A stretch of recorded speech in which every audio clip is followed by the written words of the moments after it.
na aming tagapakinig ng ating program. Hashtag BBF, Blessed, Beloved, and Favored. Yan. So, andito po kami ni Pastor Raul. Pastor Raul. Ayan. Muli, magandang gabi po sa inyong lahat at kami po ay natutuwa na muli po namin kayong makasama sa loob po ng isang oras na inyo pong pakikinig. At pinapangako po namin sa inyo na talaga pong kayo ay mapagpapala sa inyong pakikinig sa 98.3 FM. God bless you all. Ayan, at kung meron po kayong mga katanungan, pwede po kayong mag-text 0907-906-3452 or 0906-907-1316. Yan. So, text lang po. Ayan. At muli, bibigay po namin sa inyo ang isa pang awitin.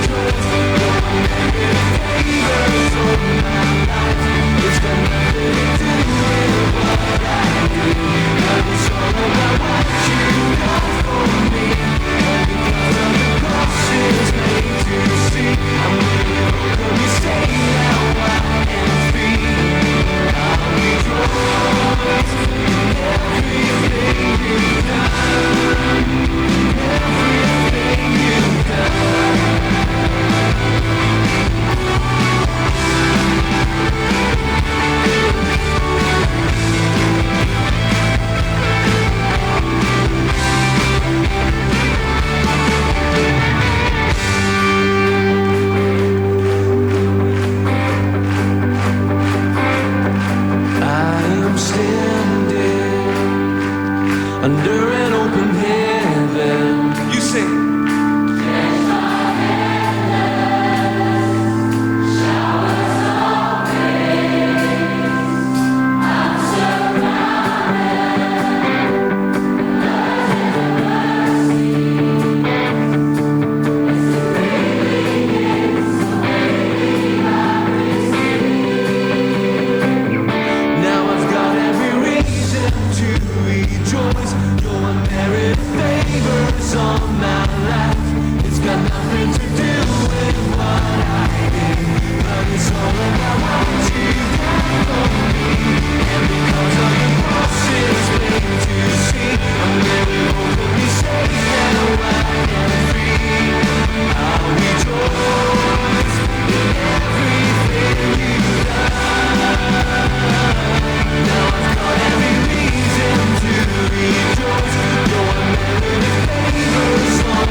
Ayan, kaya po saan man po kayo naroon, kayo man po ay nasa inyong mga tahanan, sa inyong mga sasakyan, at kung kayo man po ay kumakain sa oras po na ito, ay samahan niyo po kami sa loob po ng isang oras ng kwentuhan, tugtugan, at higit po sa lahat ay ang pakikinig ng buhay at mapagpalang salita po ng ating Panginoon.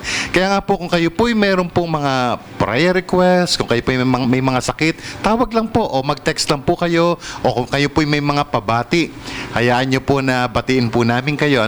So maraming salamat po. Ito po si Pastor Raul Ruiz na nagsasabi po sa inyong lahat na sobrang love na love po kayo ng ating Daddy Lord. Amen. Amen. At ayan, nagpapasalamat po kami sa napakasarap na merienda namin kanina sa Bible study. Kay Tita Belly, and hello kay Tita Chat. Kay Feby, nice to see you. At saka yung sa kanyang napakapoging anak si Jeremiah. Ganun din sa kanyang kalaro si MJ. At sa mami niyang si Ate Sol. Yan. Hello po sa inyong lahat. At sa lahat po ng aming mga tagapakinig. Ayan, maraming salamat Hello po. din tayo siguro, Pastora, sa mga taga-Lote. Ayan. Yan, hello. Nanay Evelyn. Tatay Ed, kina Nanay Saria. Lucy, Ayan. Saria, hello. At maraming salamat sa daddy ni Saria, si Kuya Eric, na tumulong sa atin nung kumuha tayo ng relief. Hello. Thank you very much. Ayan, at saka hello sa mga taga The Rock Christian Fellowship dyan sa Sacramento, California. Ayan. Pastor, di ba napakaganda ng ating topic ngayon? siguro maganda mag-pray muna tayo bago tayo magsimula. Okay, so tayo po muna po ay manalangin sa Panginoon. Aming Diyos na makapangyarihan sa lahat, pinupuri po namin kayo. Kayo po ay aming pinapasalamatan sa sobrang kadakilaan at pag-ibig niyo po sa amin. Salamat Panginoon dahil patuloy po naming nararanasan ang iyong pong kagandahang loob sa amin. Sa gabi po na ito, hayaan niyo po ng kapangyarihan po ng iyong mga salita. Ang siya pong mag-manifest, ang siya pong maghari sa bawat puso ng bawat sa puso sa amin. Salamat Panginoon na alam ko po na mahal mo kami at naniniwala din po kami Panginoon na hindi po babalik ang iyo pong mga salita ng walang kabuluhan. Salamat sa iyong Espiritu na siya pong mangungusap at maghahari sa amin pong mga puso sa gabi po na ito. Salamat Panginoon, and I believe Lord na sa lahat po ng mga may sakit, Lord, salamat. Pinagaling mo na po sila, Panginoon. Sa lahat po ng mga naaalipin, na inaatake ng mga problema ng kaaway, Lord, salamat po. Ikaw po magpapalaya sa amin. Ikaw po nangako sa amin na kahit kailan, Panginoon, di mo kami iiwan, di mo kami pababayaan. Salamat po, Panginoon. Salamat po, Panginoon. Pinagkakatiwala po namin ang programang ito. Pinagkakatiwala po namin ang lahat po ng aming mga tagapakinig, maging dito po sa Pilipinas at maging sa ibang bansa. Pagpalain mo po silang lahat, Panginoon. Salamat po. Pinupuri ka po namin sa pangalan ni Jesus. Amen. Amen. Ayan, good evening pong muli sa inyong lahat at good morning doon naman sa mga nasa kabilang mundo. Ayan, gusto kong mag-hello kay Ninang Adeling dyan sa Cocoa Beach, Florida. Ayan, at thank you very much. Maraming salamat lalong-lalo na sa iyong love at sa iyong prayers.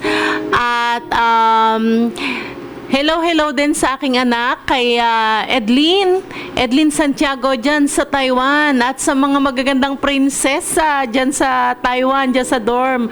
Hello sa inyong lahat. Yan, at ang topic natin tonight ay cheerful expectation of good, or ang tinatawag nating hope. Yan. Bago po tayo magpatuloy, gusto ko ring mag-hello kay Kuya Edmond at kay Ate Sol Evangelista at dyan sa mga nasa TRCF, yung mission team nila headed by Brother Buboy and Sister Cora Yap ng Salad Master, at saka kay gusto ko rin mag-hello dun sa nasa Texas kay kay Sister Brother Buboy and Sister Linda. Yan, hello. Ay, Brother Buboy, sorry, Brother Boyet and Nukal. Yan. At hello din kay Jen Rev na nasa Arizona at sa aking kapatid na nasa Ohio. Yan.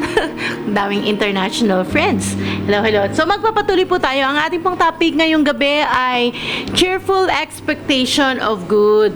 Kasi po yung hope, pagka may nababasa tayo sa New Testament Bible na hope, ang ibig sabihin po noon ay cheerful and confident expectation of good, okay? Or elpis in Greek. Yan, elpis in Greek. Sabi sa Colossians chapter 1 verse 27, to them God chose to make known how great among the Gentiles are the riches of the glory of this mystery, which is Christ in you, the hope of glory. Yung them doon ay mga saints. Alam niyo po, yung after the death of Jesus Christ, kasi itong Colossians ay sulat ni Paul. Okay, after the death of Jesus Christ, ang lahat ng believers of Jesus ay tinatawag na saints. Kaya nga yung Colossians chapter 1 sinimulan sa pagbati sa mga saints. Okay? So yung sulat na yun ay para sa mga saints. Ibig sabihin sa lahat ng believers of Jesus. So hindi pwedeng i-address yung sulat sa mga patay na. Kasi naniniwala kasi ang karamihan na pagka tinawag kang saints, patay ka na.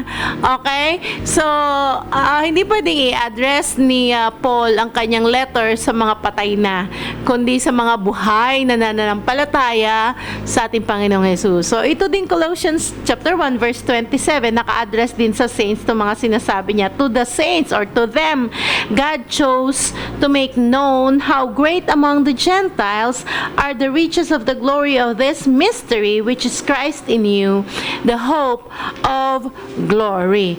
Ayan, so meron ding sinasabi sa Hebrews chapter 6. Okay, sa Hebrews chapter 6, basahin ko po yung nasa Hebrews chapter 6 verses 18 to 20. Sabi doon sa Hebrews chapter 6, so that by two unchangeable things in which it is impossible for God to lie, we who have fled for refuge might have strong encouragement to hold fast to the hope set before us. We have this as a sure and steadfast anchor of the soul, a hope that enters into the inner place behind the curtain, where Jesus has gone as a forerunner on our behalf, having become a high priest forever after the order of Melchizedek. So, yung hope na sinasabi doon, mag-hope tayo kay Jesus na ang tawag sa kanya ay sure and steadfast anchor of the soul. Si Mark Hankins may binanggit sa kanyang book, ang sabi, yung anchor, 'di ba? Kahit or alam natin, siguro yung mga seaman, alam yung katotohanan na yung anchor ay isang napakabigat na bakal pero hindi naman siya kasing laki ng barko. Pero once ibinagsak mo na yon sa ilalim ng dagat at na-reach nito yung sand o yung bottom of the sea, pagka na-reach noon, yung ship, hindi mo na yun matatangay kung saan. Mag-stay siya kung saan nalaglag yung kanyang anchor. Yun yung trabaho ng anchor sa ship, 'di ba? Magiging matatag siya. Okay? Magiging matatag siya na nandun. Kahit na nga medyo malakas yung hangin, ay hindi siya matatangay kung saan-saan. Kundi mag-i-stay siya in place kung saan yung anchor niya is nandun, nandun lang siya dun sa bottom of the sea. Okay? So, kung isipin natin, if sabi dito sa Hebrews chapter 6 that si Jesus ikinukonsider na sure and steadfast anchor of the soul. Okay? Sure and steadfast anchor of the soul. So, ibig sabihin, kapag si Jesus nag-hold fast ka sa kanya, ibig sabihin, nang hawakan ka kay Jesus, nanampalataya ko, nag-hope ka kay Jesus, para kang may anchor ng iyong kaluluwa. Ano ba yung soul? It is your mind, will, and emotion, which is palaging nagwa-wander away ba? Yung iyong soul, kung ano-anong naiisip, andyan ang madali itong mag-worry, matakot, ma-depressed, kung saan-saan napapadpad yung ating emosyon, yung ating isipan, 'di ba? Ang nagiging resulta, nagkakaroon tayo ng hindi tamang paghakbang, hindi tamang pagdedesisyon. Yun yung medyo kahinaan ng soul. Pero if you hope in Jesus, parang naka-anchor yung puso mo at isip mo na ito ay hindi kung saan-saan mag-wander away, kundi stable yung kanyang sitwasyon, di ba, Pastor? Kaya importante that we have hope in Jesus, our sure and steadfast anchor of our souls. Pastor? Amen. Kaya nga, sabi mo nga kanina, kasi siyempre, hindi naman nating po maiwasan ang mga problema na dumating sa buhay natin. So, kaya nga po, mahalaga talaga na yung ating faith, yung ating pag-asa ay nakaangkla o naka-anchor sa Panginoong Hesus. Kasi may tendency po talagang madali tayong bumigay, gumib up, mawalan ng loob, manghina, manlupaypay, mawalan ng pag-asa. At yan po ay nangyayari talaga kahit kanino, walang pinipili. Actually, pati sa mga man of God nung unang panahon ay talagang nangyari. Katulad ni David. 'Di ba? Si David talagang sobrang na-discourage talaga siya nung sunod-sunod o sari-sari na yung mga attack o mga problema na dumating sa kanyang buhay. Dumating sa punto talaga siya na-depress. Kaya nga ang ginawa niya talagang kinausap niya talaga yung kanyang soul, yung kanyang sarili. Sabi niya, sabi niya sa kanyang sarili, kinausap niya yung kanyang soul, sabi niya, bakit ka nanghihina? Oo, bakit ka nanlulupaypay? Why so O kaluluwa ko, downcast? sabi niya. Oh my soul. Bakit ka nagkakaganyan? Bakit ka nanlulupaypay? Bakit ka nanlulumo o kaluluwa ko? Tapos sabi niya doon, magtiwala ka sa Put your Panginoon. hope in God. Put your hope in God.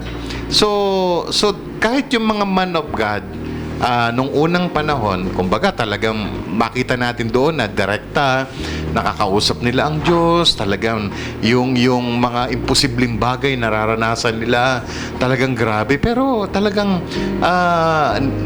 dumarating talaga, kahit gaano ka ka-powerful, kahit gaano ka ka-anointed, kahit gaano ka makapangyarihan, talagang dumarating Pero si David, ang talagang sikreto niya, kinakausap niya talaga ang kanyang sarili.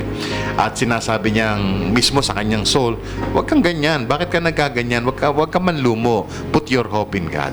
So, like David, kung dumating sa atin ng ganoong emosyon, kung dumating sa atin yung ganong sitwasyon, i-encourage natin siya. Walang nag-encourage sa kanya. Walang nagpalakas sa kanya. Mismong kanyang sarili, in-encourage niya, pinalakas niya ang kanyang mismong sarili, na yung sarili niya ay magtiwala lamang sa Panginoon. Okay? So, katulad din natin, kahit na walang mag-encourage sa atin, kahit walang magsabi sa atin, kaya mo yan. As long as alam naman natin, tayo'y mahal ng Diyos, nasa Panginoon tayo, pwede nating i-encourage ang ating sarili na magtiwala lamang sa buhay na Diyos. And one reason kung bakit nga natin pinag-uusapan ito, Pastor, marami tayong mga naririnig kabi-kabila ng mga Yes. pangyayari na Oo. hindi maganda. Parang ang tinatanim sa isip natin wala ng pag-asa. Oo. Or maging sa ating mga personal na buhay, sa ating mga nararanasan, para bang ang gustong sabihin ng ating mga sirkumstansya wala ng pag-asa, wala nang dapat asahan. Yung parang ganito lang Parang ang dami-dami mong sinubukan pero parang wala nagtagumpay. Pagkatapos ang dami mo nang nilapitan pero parang walang tumulong. Tapos parang ang dami-dami mo nang sinubukang sistema pero parang walang naging epektibo. Or ang dami-dami mo ng pagsisikap pero parang hindi ka naman umaangat. I remember may isang bata na nagsabi sa akin na parang sabi ko, kung meron kang gustong ipanalangin kay Lord ngayon, kung meron kang if you have one prayer to ask today, ano yon? Kasi po sa buhay namin, parang kahit anong gawin namin, parang hindi man kami umaangat. Parang kahit anong gawin pagsisikap ng bawat miyembro ng pamilya, hindi kami umaangat. Lagi na lang kaming nasa ilalim. So kung meron akong prayer, yung makaranas naman kami ng ginhawa sa buhay. Sabi ko, at kahit papaano, yung minsan may mga pangyayari sa buhay natin na parang hinihila tayo pababa, na parang nahihirapan na tayo na umasa na may mas maganda palang nag-aabang sa kinabukasan. Parang dahil sa dami ng mga sitwasyon. And that is one reason kung bakit gusto naming i-tackle today na umasa tayo. Huwag tayong tumigil na umasa. Alam nyo, ang Ang hope naman, pag sinabing hope o pag-asa, ay hindi naman ito ay hindi kagaya nung parang basta ka na lang ba nag-wish? Yeah. Naghagis ka ng coin sa isang wishing well, tapos parang pwedeng mangyari, pwedeng hindi, pwedeng pakikipagsapalaran parang sugal, o sige tataya ako dito, pwedeng manalo ako, pwedeng hindi. Hindi po ganun ang ibig sabihin ng pag-asa. Kaya nga po ang definition natin ng hope is confident and cheerful expectation of good. Hindi ka kailanman magiging confident at hindi ka kailanman magiging cheerful sa iyong pag-asa if you don't believe it will happen. Yes. Ngayon, dahil naniniwala ka na ito'y mangyayari, confident ka and cheerful na umaasa kung ano man yung pinaniniwalaan mo. And ano yung magbibigay sa atin ng confidence and cheerfulness sa ating pag-asa ay yung katotohanan na ang Diyos hindi bumibigo. Yes. Hindi siya bumibigo sa kanyang mga pangako. Sabi nga niya, ang lahat ng kanyang mga pangako, all His promises are yes and amen. Diba? So, pag nangako ang Diyos, tutuparin niya ito. Kaya ang maganda kasi, yung God's hope, kasi yung ating hope na nilalagay sa puso natin, ay pinagbasihan natin, yung ating inaasahan, yung pinag-aangklahan natin, kumbaga, yung pinag-aangklahan ng ating pag-asa. Kasi kung yung iyong angkla, nakaangkla lang siya sa buhangin, di ba, dear? Kung yung anchor ng isang ship, kapag ka ito'y nakaangkla lang sa buhangin, pwedeng matangay yung ship Pwedeng matangay ang ship palayo. Pero kung yung anchor ng ship, nakaangkla sa isang matibay na bato, nakakawit, kumbaga yung anchor na yon sa isang malaking bato, at yung batong na yon solido, tapos malaking-malaki at solidong-solido siya, hindi matatangay yung barko kasi nakaangkla siya, tapos yung bato na yon is nakafix siya doon sa kanyang kinalalagyan. So, bakit ba iaangkla mo pa yung iyong pag-asa sa kung sino-sino at kung ano-ano na hindi ka sigurado baka mabuwag yung inaasahan mo? Importante po, saan nakaangkla yung ating pag-asa? Saan naka-anchor yung ating pag-asa? At importante, katiwa-tiwala. Oo. Kasi, Pastora, hindi tayo pwedeng, dito medyo critical Hindi tayo pwedeng magbaka sakali na sabi mo nga kanina, kung pwede bang mangyari o kung pwedeng hindi. Para ka talaga Nakikipagsapalaran lang. Mahalaga kasi na dapat alam mo, kilala mo kung kanino mo i-anchor ang iyong hope, ang iyong pag-asa. Kasi pag hindi, ang magiging ending talaga noon ay madi-discourage ka. Kasi wala ka talagang aasahan. Lalo namang hindi mo pwedeng i-anchor yung faith mo, yung hope mo sa tao. Talaga kasi made-discourage ka. Kaya nga, di ba, maraming nade-depress. Kasi umasa na lang sila ng umasa sa mga promises ng tao. Which is, alam naman natin na talagang minsan nang natutupad, minsan naman ay hindi. Pero ibahin natin si Lord, Mama, di ba? Ibahin natin si God. Kasi karapat-dapat siyang pag-angklahan ng ating hope, ng ating faith. Kaya nga cheerful and confident expectation of good. Kasi talagang nag-e-expect ka ng masaya ka naghihintay, kumpiyansa ka, at masaya ka na ang iyong inaasahan ay hindi pagbabakasakali kundi mangyayari. Pastor, balikan natin yung binasa natin kanina, yung Hebrews chapter 6, verses 18 to 20. Sa verse 18, meron dito, so that by two unchangeable things in which it is impossible for God to lie. Yeah, O, doon pa lang. Yung pa lang, pag alam mo na imposible sa Diyos ang magsinungaling. Pag sinabi, ibig sabihin nun, pag sinabi niya, sinabi niya. Amen. So, pwede mong asahan talaga. Pwede mong paniwalaan at pwede kang umasa talaga doon sa kanyang mga sinabi. Kasi ang katotohanan, ang Diyos hindi nagsisinungaling. Amen. Dahil kung merong nagsalita na hindi mo dapat paniwalaan, walang iba kundi yung father of lies. Yes. At kilala natin yon, si Satan. Hindi ganun. Opposite noon, complete opposite noon ng Lord kasi siya ay hindi siya ay true sa kanyang mga Tsaka mama, salita. hindi nature ni Lord yun ang mag-lie sa kanyang mga promises. Kasi ang nature niya, tuparin nga eh. Gusto niya na yung mga pinangako niya mag-manifest sa buhay natin. Oo. At saka pastor, if we will think about Jesus entering into the covenant of God, yung nakipag-covenant siya kay God, tapos nirepresent niya ang tao. Nirepresent niya ang tao, nakipag-covenant siya kay God the Father.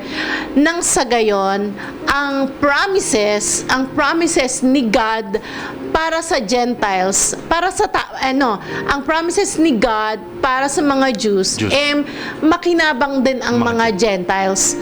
So, kung iisipin mo, hindi ka karapat-dapat, pero may isang Jesus na nagrepresent sa iyo para maging makinabang ka doon sa mga biyaya, pagpapala, pabor na para sa mga Jews.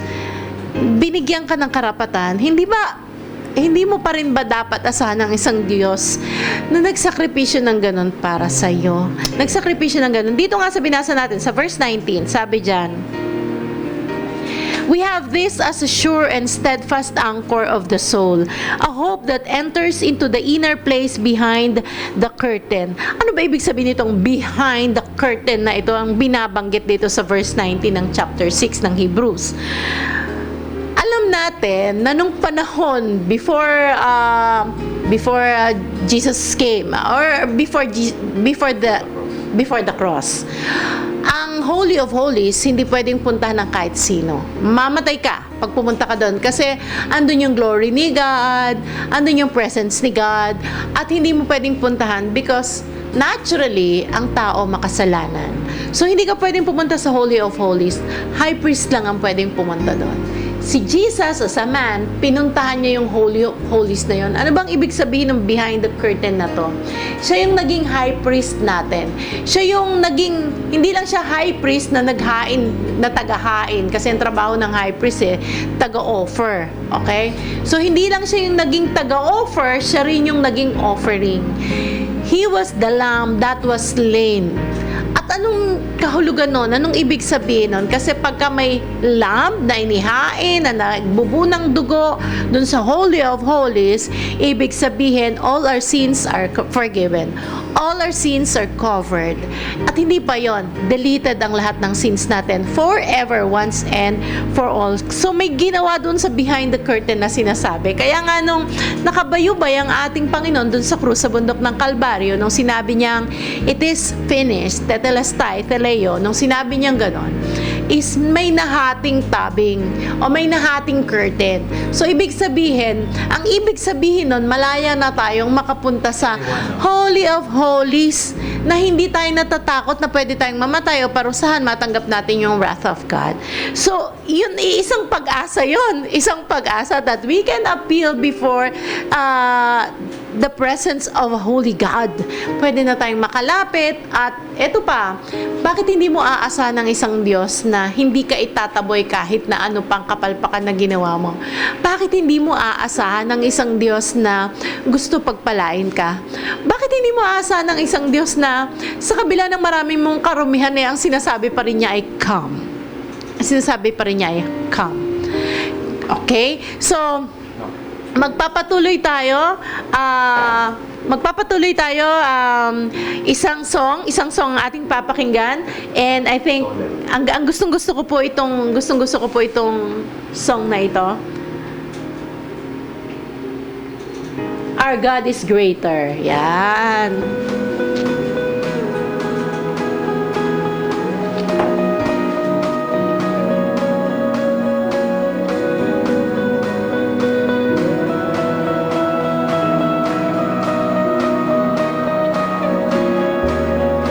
Water you turned into wine.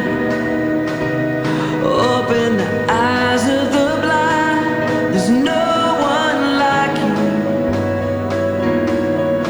None like you. Into the darkness you shine.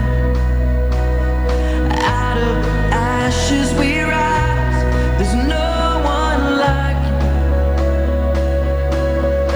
none like you. Our God is greater, our God is stronger. God, you are higher than any other. Our God is healer, awesome in power. Our God, our God.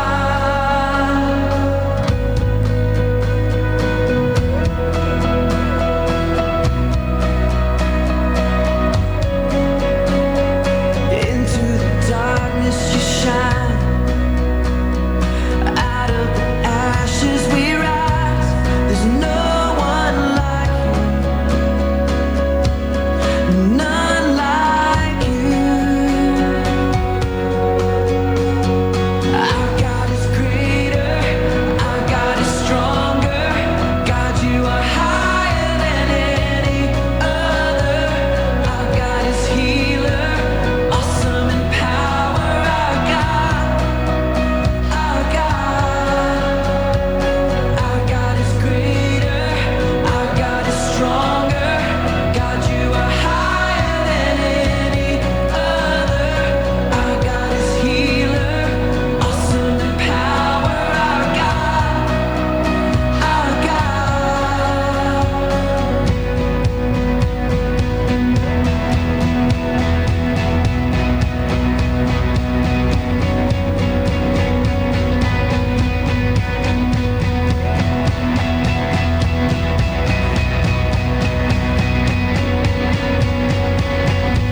our God is for us, then who could ever stop us? And if our God is with us, then what could stand against? And if our God is for us, then who could ever stop us? And if our God is with us, then what could stand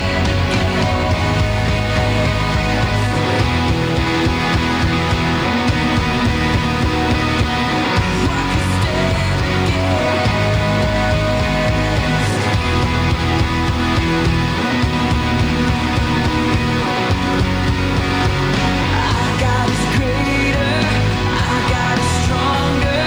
God, you are higher than any other. Our God is healer, awesome in power. Our God, our God. Our God is greater, our God is stronger. God, you are higher than any other. Our God is healer, awesome in power. Our God, our God. And if our God is for us, then who could ever stop us?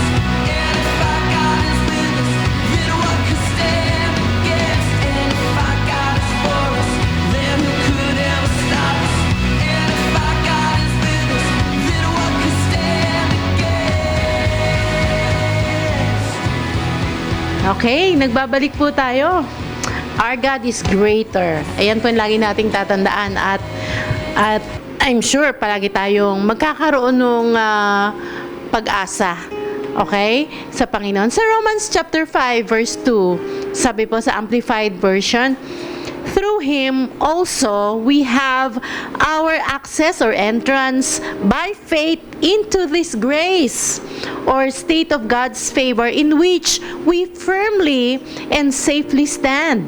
And let us rejoice and exult in our hope of experiencing and enjoying the glory of God. Okay. Our hope of glory, yung ating hope of the glory of God ay sa pamamagitan ng ating pananampalataya. Pananampalataya saan? Sa biyaya or sa pabor. Sabi niya, faith in the grace in which we stand. Yan. Ano ba yun? Ano ba yung ating paniniwalaan? Ang paniniwalaan natin is yung kahit ano pang sitwasyon mo, kahit ano pang nakaraan mo, kahit ano pang nagawa mo, ang biyaya ng Diyos ay sapat para sa iyo. Ang biyaya ng Diyos ay handa kang yakapin, mahalin, pagpalain. Ang kailangan mo lang faith. Faith sa biyaya.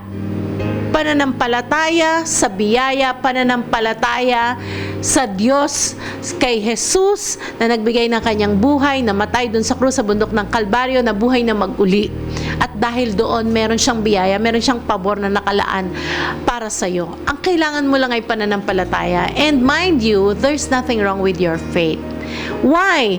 Because according to Hebrews 12:2, your faith is authored and perfected by Jesus. So there's nothing wrong with our faith. Huwag mong sabihin na problema sa pananampalataya mo. Yes, if you use your own faith. Pero yung faith kasi na ginagamit natin is the faith of Jesus. The faith that is authored and perfected by Jesus. And yun mismo yung iyong gagamitin para magkaroon ka ng access. Okay, sabi doon, magkaroon tayo ng access by faith.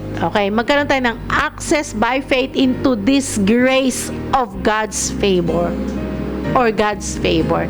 So magkakaroon ka ngayon ng access sa grace, okay, or sa favor of God because of your faith sa pamamagitan ni Kristo. So, alam nyo, minsan parang ang hirap paniwalaan na uso pa ba ang milagro sa panahong ito. Sobrang, sabi nga ay millennial period na ngayon. Uso pa ba yung miracle? Yes! At uso pa ang miracles sa lahat ng kayang manampalataya na may Jesus na dahil sa kanyang tinapos na gawa, kayang gawin ang lahat para sa'yo. Kayang gawin ang lahat para sa'yo as long as you believe. Okay? At sabi nga ng ating topic, cheerful and confident expectation of good. Magandang bagay ang maaari mong asahan confidently and cheerfully dahil may isang Jesus na nagbigay ng kanyang buhay para sa'yo. Okay? Nagbigay ng kanyang buhay para sa'yo. We can expect miracles sa bawat sitwasyon sa ating buhay. And eto pa, what Satan means for evil, God can turn it for our good. What Satan means for evil, God can turn it for our good. Ang lahat ng sirkumstansya mo sa buhay mo, hindi galing sa Panginoon. Ang lahat ng sirkumstansya mo, kinos ni Satan yan. Or minsan, dala ng mali mo lang mga desisyon. Negligent sa maraming bagay. Pero hindi ito nanggagaling sa ating Panginoon. Pero ang katotohanan, kahit ano pang gawin ni Satan o ibigay ng mga sirkumstansya sa iyo or nagkaroon ka ng mga pagkakamali, maling mga desisyon, kayang baliktarin ito ng ating Panginoon para sa iyong kabutihan. At doon lamang sa katotohanan na ito, kahit na parang hopeless, napaka-hopeless na ng iyong sitwasyon, pwede mo pa ring sabihin sa iyong kaluluwa, put your hope in God, kagaya nung sinishare ni Pastor kanina na sinabi ni David sa kanyang sarili, put your hope in God. Kasi yung pinag-aangklahan natin ng ating pag-asa is a miracle working God. He is a miracle working God. So, we can rejoice in that hope.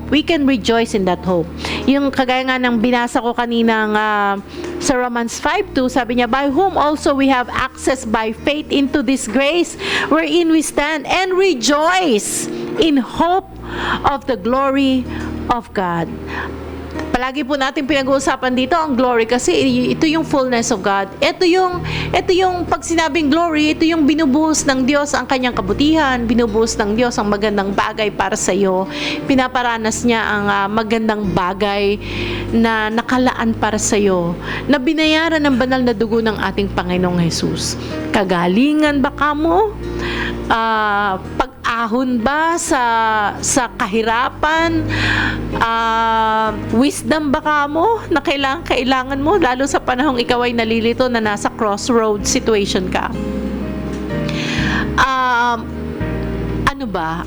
Pag-asa, kagalakan sa kaliwanagan sa nadidiliman mong mundo? walang imposible sa ating Panginoon. Walang imposible sa Kanya. Lahat ng bagay ay kaya niyang gawin para sa iyo, para sa ikabubuti mo, para sa ikabubuti mo. So, we have that, meron tayong karapatan, okay? Meron tayong, may reason tayo to rejoice in the hope of the glory of God. Kasi, ito ba yung pag-asa na talagang ka-rejoice. Kasi yung glory ni God talaga is, ito yung higit sa kaya mong isipin, higit sa kaya mong paniwalaan, higit sa kaya mong ma-imagine na pinakamagandang bagay na pwedeng mangyari sa buhay mo. Higit doon. At yun yung glory. Yun yung fullness of God. Okay? So, Hebrews 12:22, sabi sa Hebrews 12:22, to make our approach unto Him in the most cheerful expectation of His blessings. Okay? Pwede mong asahan yung mga pagpapala niya. Maring sabihin mo, naku, hindi ako dapat sa mga pagpapala niya. Bakit ba sila pinagpapala? Ako hindi. Kasi ang pakiramdam mo sa sarili mo, ang mga pagpapala para lang sa kanila, hindi para sa'yo. Pero, ang katotohanan, ang kanyang biyaya ay para sa lahat. Pero ang nakakaranas lang, yung lahat lang ng kayang manampalataya. Yung kayang i-grasp na ang Diyos ay mabuti, na ang Diyos ay mapagmahal, na ang Diyos ay, dahil sa pagmamahal sa iyo, binigay niya ang kanyang bugtong na anak. Ano pa kaya ang hindi niya kayang ibigay? Kung yung kaisa-isang niyang anak, ibinigay niya sa iyo. Hindi mo ba kayang asahan ng isang Diyos na ganito? Kaya hindi ka ba hindi ka ba aasa confidently and cheerfully kung merong ganito kalaking pagmamahal na iniaalay ang buhay? Sabi nga sa version? John 15:13? Greater love has no man than this, than to lay down his life for a friend. Tama ba ako? Tama ba yung aking sinabi doon? John 15:13 nga ba yon? Let's see. Isang napakalaking pagmamahal lang ang ginawa ng ating Panginoon, na ibigay niya ang kanyang buhay para sa iyo. Para ikaw at ako magkaroon ng buhay na ganap at buhay na kasya siya. O tama, John 15:13, greater love has no one than this, that someone lay down his life for his friends. Okay? So, wow! Kung kaya niyang ibigay ang kanyang buhay sa'yo, di mo ba siya asahan? Baka nga yung asawa mo hindi kayang ibigay ang kanyang buhay para sa'yo. Pero may isang Jesus na nagbigay ng kanyang buhay para sa iyo. At ito ay kaasa-asa. Okay? So let us hope in God. Magkaroon tayo palagi ng cheerful and confident expectations of good. Ano man ang storm ng buhay mo sa ngayon, ano man ang giants na kinakaharap mo, o ano man ang bundok sa iyong mga daraanan sa journey of life mo, huwag kang mawala ng pag-asa. O anumang dilim, kumbaga kahit nakakapiraso na lang yung liwanag na nakikita mo, umasa ka pa rin, magkaroon ka ng cheerful and expectation. Kasi ang ating Diyos ay buhay, ang ating Diyos ay hindi natutulog, ang ating Diyos ay hindi nang bibigo. Lagi niyang tinutupad ang kanyang pangako para sa atin. Kaya kung ano man yung iyong nararanasan sa ngayon, ano man yung iyong kinakaharap sa buhay, put your hope in God. Put your hope in God. Kung marami nang bumigo sa buhay mo at nahihirapan ka na magtiwala dahil maraming nang iwan sa'yo, nang reject sa'yo, maraming nanloko sa'yo, ibahin mo si Lord. Ibahin mo si Lord. Dahil siya pag nagmahal, totoo. Pag siya nangako, tinutupad. Pastor? Amen. Salamat. Katalag ko po na kayo po ay napagpala ng kanyang buhay na salita. At katulad nga po na mensahe natin ngayong gabi, lagi lamang po tayong umasa sa Panginoon. Wala po tayong pwedeng ibang paglagakan ng ating pananampalataya. Wala po tayong ibang pwedeng asahan, kundi siya lamang po. Sabi nga po sa Jeremiah chapter 17 verse 7, mapalad ang isang tao, ang tao na sa kanya po ay tumitiwala. Okay, so Wag po nating bibitawan yung ating pag-asa. Let us hold fast, sabi nga sa Hebrews 10:23, let us hold fast the confession of our hope without wavering, for He who promised is faithful. Pinagpala po tayong lahat sa gabing ito. Isang magandang gabi po.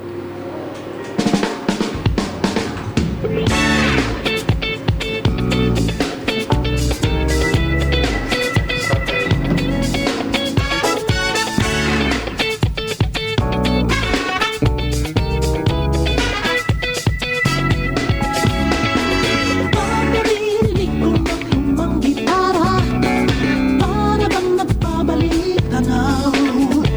Papalat ang aking nakaalala, para bang nagbabalik sayaw. Nakakahawa ang tiyempo, para bang nagbabalik galaw. Umaalagwa ang kombo, para bang nagbabalik ang lalabing. Hey, batlang people, wala ba kayong kamay? Indayong sayaw tayo. Hey, batlang people, wala ba kayong kamay? Indayong sayaw tayo.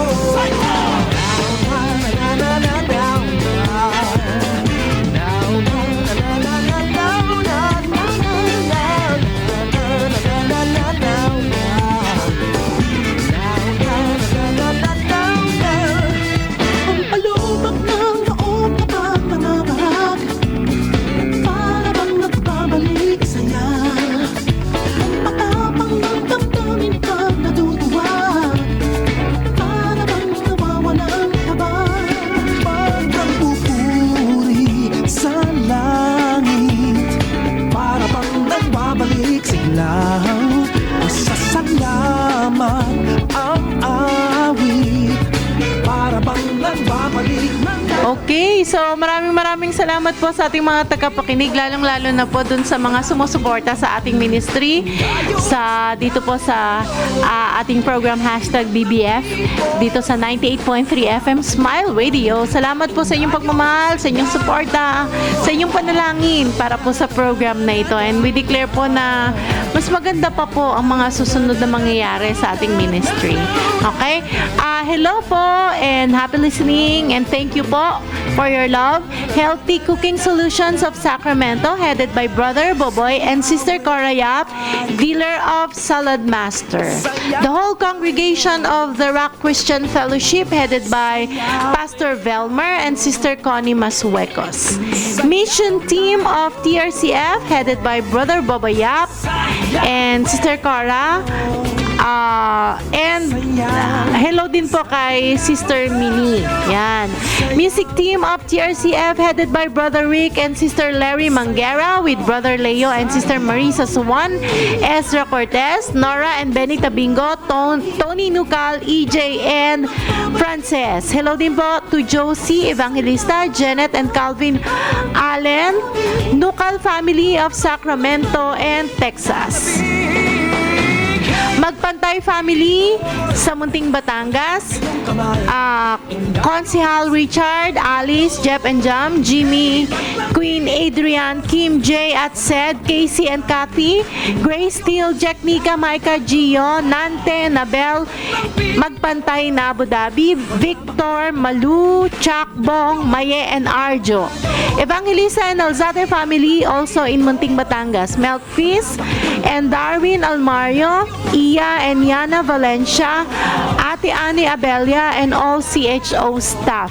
Greetings from Ate Sol and Kuya Edmond Evangelista. Hello din kay Jen Revoluciano of Arizona, USA, and Ian De Leon of COBN HS. Yan. Hello din kay Ninang Adeling of Cocoa Beach, Florida. Yan. And hello to Edlin of Taiwan. At sa lahat ng mga kasama niya sa kanyang care group every Tuesday, the Tuesday Princess of Taiwan. Yan, hello sa inyong lahat. And hello din sa lahat ng mga Tagalote, lalong-lalo na kay Tata Ed, kay Nanay Evelyn Santiago, kay Nanay Lucy, ayan, kay Hazel, kay Dayan, kay Oliver, kay Ate Grace, ayan, si Kuya Elimar, Trisha, and kay Dave, kina Tatay Lando and Nanay Mila, and kay Saria. Ayan, hello kay Saria. At sa lahat po ng mga nag-text para sa healing, makakaasa po kayo na isama po namin kayo sa aming prayer ni Pastor. Sa lahat po ng mga nag-PM ng healing, lalong-lalo na po kay Ate Ning Diaz, we declare healing po para sa inyo. Kay Ninang Adeling, we declare healing din po para sa inyo. At salamat po sa nakasama namin kanina sa Bible study, kay Tita Belly, kay Tita Chat, kay Feby, kay Sol, at saka yung kaibigan niya.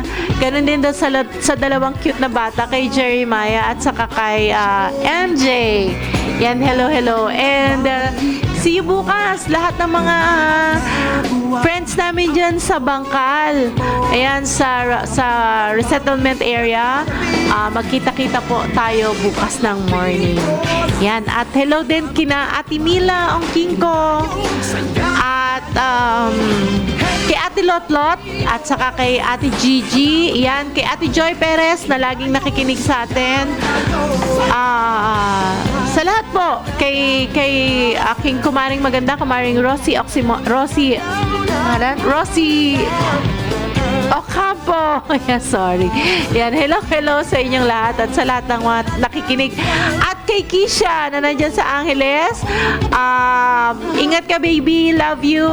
At kay Mami Helen, kay Sins, kay Charmaine, at kay Pong, kay Ming na nandyan sa Angeles. Hello sa inyong lahat. Advance happy birthday kay Ming nga pala. Yan. At yun, Pastor, Salamat ang awit. may babatiin ka? Hello kay Vilma Mendoza. Yan, may babatiin ka.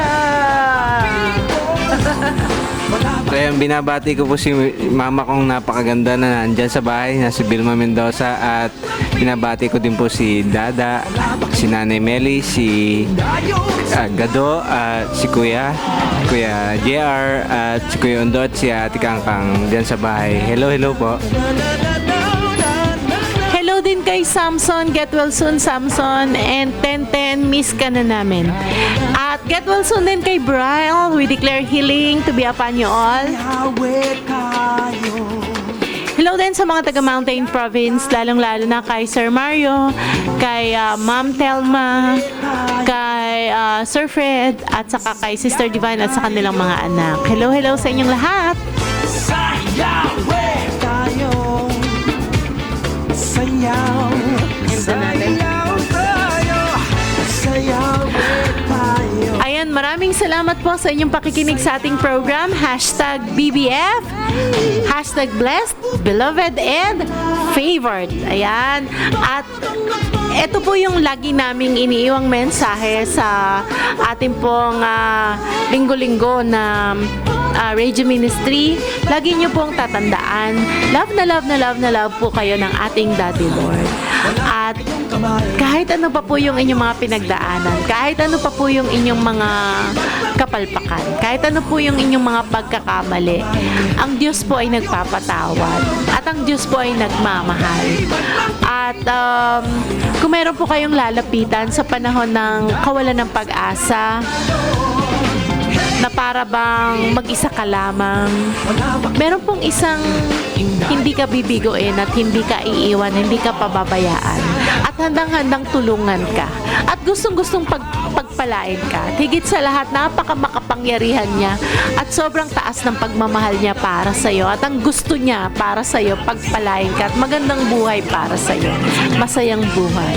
At ang gusto niya yung kanyang glory, maibuhos niya sa iyo, maiparanas niya sa iyo. Kaya kung meron kang lalapitan, walang iba kundi ang ating Panginoon. Nagmamahal sa iyo noon, ngayon at magpakailanman, maging sino ka man. At ang kanyang pagmamahal, hindi mapapagod, hindi matutulog, hindi kukupas, hindi magbabago, hindi titigil kahit kailan dahil mahal ka niya. Araw-araw, 24/7, kahit sa panahong tulog ka na, minamahal ka pa rin niya. Lagi, wag niyo pong kakalimutan na magtiwala sa Kanya at manampalataya sa Kanya. Manampalataya kayo sa isang Diyos na nagmamahal na ang lahat ng promises sa Kanya, yes and amen. Thank you very much sa inyong pakikinig sa ating program, #BBF. Keep on listening to this program dahil dito nakasisiguro ka, may nagmamahal sa'yo. Good evening everyone. Shalom, glory, and karam.